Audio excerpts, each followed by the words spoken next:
राधे राधे। राधा रानी की कृपा आप सब पर सदा बनी रहे। आने वाली अनंत चतुर्दशी की आप सभी को हार्दिक शुभकामनाएं। अनंत चतुर्दशी का व्रत भाद्रपद मास के शुक्ल पक्ष की चतुर्दशी तिथि को रखा जाता है। इस बार 2025 में अनंत चतुर्दशी 6 सितंबर को मनाई जाएगी। तो चलिए अब हम अनंत चतुर्दशी की आवश्यक पूजन सामग्री जान लेते हैं। अनंत चतुर्दशी की पूजा के लिए हमें सबसे पहले एक चौकी की आवश्यकता होगी, तो हम चौकी लेंगे। अगर आपके पास चौकी नहीं है तो आप उसकी जगह पटा भी ले सकते हैं। अनंत चतुर्दशी की पूजा के लिए हमें भगवान विष्णु की ऐसी प्रतिमा चाहिए जिसमें भगवान विष्णु के साथ माता लक्ष्मी और शेषनाग फोटो में विराजित हो।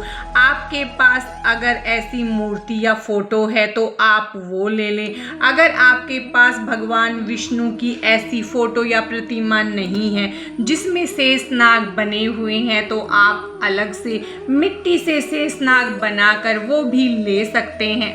अब हम चौकी या पटे पर बिछाने के लिए पीले रंग का वस्त्र लेंगे। 1 लोटा शुद्ध जल लेंगे जिसमें हमने गंगा जल पहले से मिला लिया है। उसके बाद हम 1 दीपक लेंगे। आप चाहे तो 2 दीपक भी ले सकते हैं। उसके बाद हम कपूर लेंगे, धूप लेंगे। कलावा आप थोड़ी ज़्यादा मात्रा में ले अनंत का धागा बनाने के लिए। उसके बाद हम जनेऊ लेंगे, तिलक के लिए रोली लेंगे। उसके बाद पूजा के लिए हम माचिस लेंगे, दक्षिणा लेंगे। अनंत चतुर्दशी के दिन तिलों का विशेष महत्व होता है तो हम यहाँ पर काले तिल ले रहे हैं। आप चाहें तो इसकी जगह सफ़ेद तिल ले सकते हैं। अब हम भगवान गणेश की फोटो या मूर्ति लेंगे। अगर आपके पास भगवान गणेश की फोटो या मूर्ति नहीं है तो सुपारी से भी आप गणेश जी बना सकते हैं। कलश स्थापना के लिए हम 1 लोटा लेंगे। आप चाहें तो पीतल, तांबा, मिट्टी जो आपके पास हो वो ले। उसके बाद हम उसके अंदर डालने के लिए आम या अशोक के पत्ते लेंगे। कलश में डालने के लिए 1 हल्दी की गांठ, 1 सुपारी और हम 1 सिक्का, लौंग, इलायची लेंगे। उसके बाद हम तुलसी के पत्र लेंगे और तुलसी की मंजरी लेंगे भगवान विष्णु को अर्पित करने के लिए। फिर हम ऋतु फल लेंगे और मेवा लेंगे। फिर हम कुछ पुष्प लेंगे और भगवान गणेश के लिए हम दुर्वा लेंगे।